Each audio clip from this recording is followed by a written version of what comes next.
Il y a encore quelques années, quand Vincent traitait ses parcelles, il consignait tout dans des cahiers de suivi. Des heures de travail de bureau, en plus des travaux agricoles, dont Vincent n'est pas vraiment nostalgique. Le problème, c'est qu'il faut les réécrire en fait tous les jours, à chaque fois qu'on a des traitements ou des interventions. Sachant que ce n'est pas une très bonne écriture, c'est pas forcément lisible par les inspecteurs quand ils viennent de contrôler, c'est pas sympa.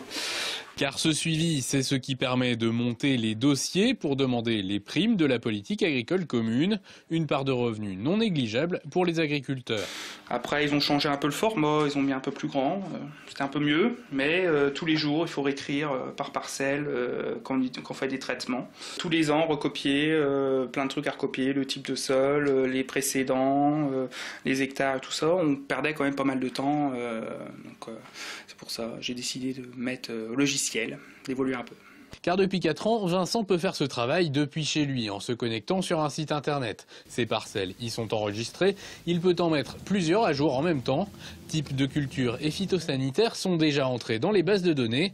En quelques clics et sans risque d'erreur, le suivi est mis à jour. Et depuis le mois d'août, Vincent a pris l'application pour smartphone de ce service.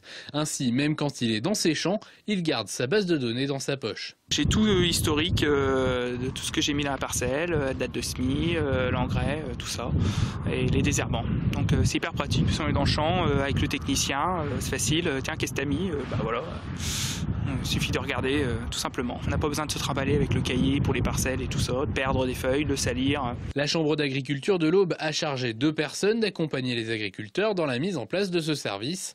Au-delà de la maîtrise des phytosanitaires, l'application se veut aussi un outil de gestion. Ça aide à sécuriser les pratiques parce que les agriculteurs ont vraiment la volonté de bien faire les choses et ça leur permet justement de se sécuriser et de vérifier, compte tenu de l'évolution des produits au quotidien, eh bien, de coller à toute cette actualité. Ça leur permet de gérer justement leur stock phytosanitaire ainsi que tous les stocks d'intrants et puis d'avoir une idée de leur coût de production via notamment les marges brutes. L'application est prévue pour pouvoir aussi fonctionner hors connexion. Tant mieux d'ailleurs, car toutes les parcelles n'ont pas la 3G. On ne fait pas cette connexion. D'habitude, c'est plus rapide.